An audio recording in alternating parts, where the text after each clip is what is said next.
Soy alto ejecutivo en una empresa petrolera. Un cargo que suena imponente cuando lo dices, pero que se paga con tiempo y con presencia. Mi vida se volvió trabajo. Salía de casa antes de que amaneciera y regresaba cuando ya no quedaba energía para nada más que dormir. De lunes a viernes la empresa era mi casa. Reuniones, decisiones, presión constante. Los fines de semana eran mi único respiro. Y aún así, muchas veces seguía pensando en números, proyectos, responsabilidades.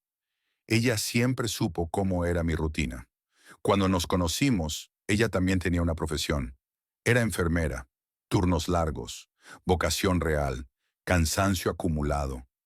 Durante años ambos trabajamos, ambos aportamos, ambos crecimos juntos. Pero cuando mi carrera empezó a despegar, todo cambió. Un día le propuse algo que, en ese momento, parecía un acto de amor, que dejara de trabajar, que no tuviera que pasar más noches agotada en un hospital, que viviera con más tranquilidad. No fue una exigencia, fue una elección. Yo podía mantener la casa sin problemas, podía darle una vida cómoda, sin preocupaciones económicas. Aceptó, y yo sentí orgullo, orgullo de poder sostenerlo todo. A partir de ahí su vida se volvió más liviana, más tiempo libre, más comodidad, más estabilidad.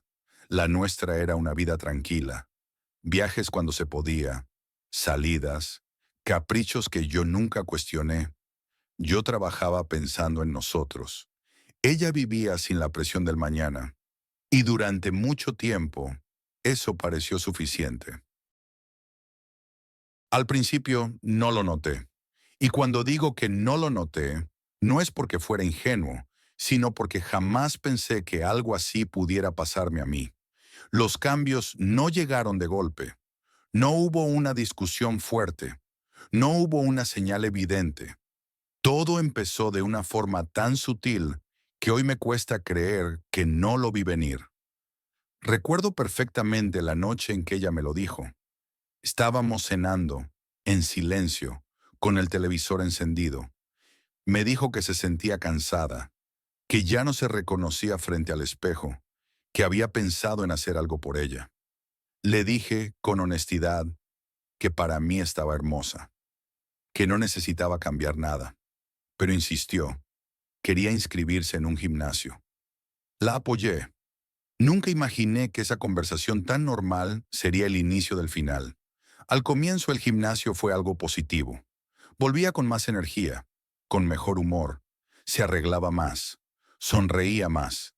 Yo pensé que todo iba bien. Mi rutina no cambió. Salía de casa antes de que amaneciera. Pasaba el día entero en reuniones, decisiones, presión constante. Como alto ejecutivo de una empresa petrolera, el trabajo no se detenía nunca. Llegaba a casa agotado, y ella ya no siempre estaba. A veces llegaba tarde del gimnasio, otras decía que se quedaba conversando con amigas. Yo no preguntaba, porque confiaba, porque jamás pensé que alguien a quien le había dado todo pudiera traicionarme. Con el paso de las semanas, algo empezó a sentirse distinto. Las conversaciones se hicieron más cortas. El contacto físico empezó a desaparecer. Las miradas ya no duraban lo mismo. Pasaba mucho tiempo con el teléfono en la mano. Lo bloqueaba rápido cuando yo me acercaba. Reía sola frente a la pantalla. Yo lo veía, pero prefería no darle importancia. Me decía que era estrés, que era una etapa, pero mi intuición empezaba a decirme algo que no quería escuchar. Hasta que llegó ese viernes por la noche. Ese día llegué antes de lo habitual. La casa estaba en silencio. Ella estaba duchándose. Su teléfono vibró sobre la mesa. Nunca había revisado su celular. Nunca. Pero esa vez lo hice. Un nombre que no conocía. Y un mensaje que me dejó sin aire. No dejo de pensar en ti. Hoy estuviste increíble. Sentí que el mundo se detenía. En segundos, todo encajó. Las llegadas tarde, las sonrisas nuevas, la distancia, el gimnasio, el preparador físico, un tipo más joven, de cuerpo trabajado, seguro de sí mismo, presente. Todo lo que yo no podía hacer en ese momento, porque estaba ocupado sosteniendo una vida completa. No grité, no lloré, dejé el teléfono donde estaba y me senté. Por primera vez en años sentí que había perdido el control de mi vida. Esa noche no dije nada. La miré, la escuché hablar. Cada palabra me sonaba falsa. Durante días fingí normalidad. Dormía mal. Pensaba todo el tiempo. Hasta que entendí que no podía seguir así y decidí enfrentarla. La conversación fue corta, dolorosamente clara. No lo negó. Me dijo que se sentía viva, que había vuelto a sentirse deseada, que yo ya no estaba nunca. Me reprochó el trabajo, las ausencias, el cansancio. Y entonces dijo la frase que terminó de destruirme. Creo que necesito algo distinto.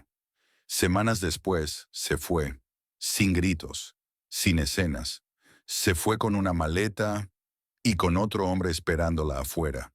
El preparador físico, sin estabilidad, sin un futuro claro. Yo me quedé solo, en una casa demasiado grande, rodeado de cosas que ya no significaban nada. Y por primera vez entendí algo terrible, que había dado todo, y aún así no había sido suficiente.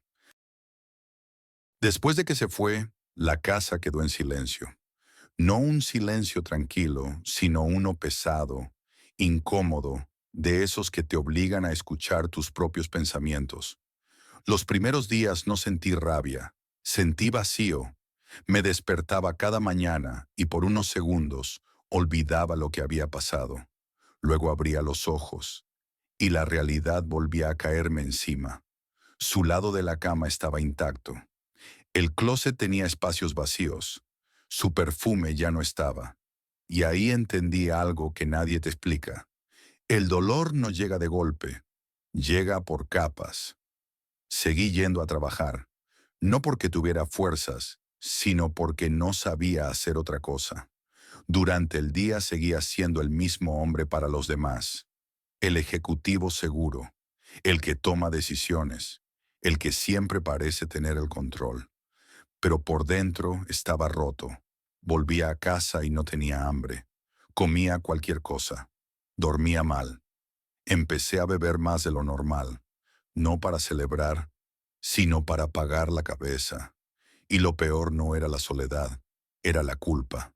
Me preguntaba constantemente qué había hecho mal, si trabajé demasiado, si estuve poco, si debí escuchar más, si pude haber salvado algo. Me culpaba incluso por cosas que nunca estuvieron en mis manos. Y durante un tiempo creí de verdad que todo había sido mi culpa, hasta que una noche toqué fondo. Me miré al espejo y no reconocí al hombre que estaba ahí. Ojeras profundas, mirada apagada, un tipo exitoso, pero vacío. Y por primera vez sentí miedo de mí mismo. Ahí entendí que si seguía así, no solo la había perdido a ella, me estaba perdiendo yo. Ese fue el momento en que pedí ayuda. Empecé terapia. No fue fácil. Nunca fui de hablar de emociones. Siempre creí que los problemas se resolvían trabajando más, pensando mejor, siendo más fuerte. Pero esta herida no funcionaba así. Sesión tras sesión empecé a entender cosas que me dolieron aceptar, que había construido mi identidad solo alrededor de proveer, que me olvidé de mí, que confundí sacrificio con amor. Y lo más importante, que la traición no fue culpa mía. Con el tiempo empecé a cambiar pequeñas cosas. Volví a hacer ejercicio. Salía a caminar sin apuro. Leía. Aprendí a llegar a casa y no sentirla vacía. Aprendí a estar solo sin sentirme incompleto. Los fines de semana, que antes eran solo descanso del trabajo, se transformaron en espacios para reconstruirme. No fue rápido, no fue lineal. Hubo días buenos y otros en los que el recuerdo volvía con fuerza. Pero cada mes que pasaba, el dolor pesaba un poco menos. Pasaron varios meses, y cuando menos lo esperaba, ella volvió. No volvió con una disculpa clara. No volvió con hechos. Volvió con un mensaje, un simple, hola, ¿cómo estás? Ver su nombre en la pantalla me sacudió por dentro, el corazón acelerado, los recuerdos apareciendo todos juntos. Respondí con cautela. Empezamos a hablar. Me contó que las cosas no habían salido como esperaba, que su nueva relación no era lo que creía, que discutían mucho, que no se sentía segura. Yo escuchaba, pero algo en mí ya no reaccionaba igual. Tiempo después quiso verme. Nos encontramos en un café. Cuando la vi entrar sentí algo extraño. No fue amor, no fue rabia, fue distancia.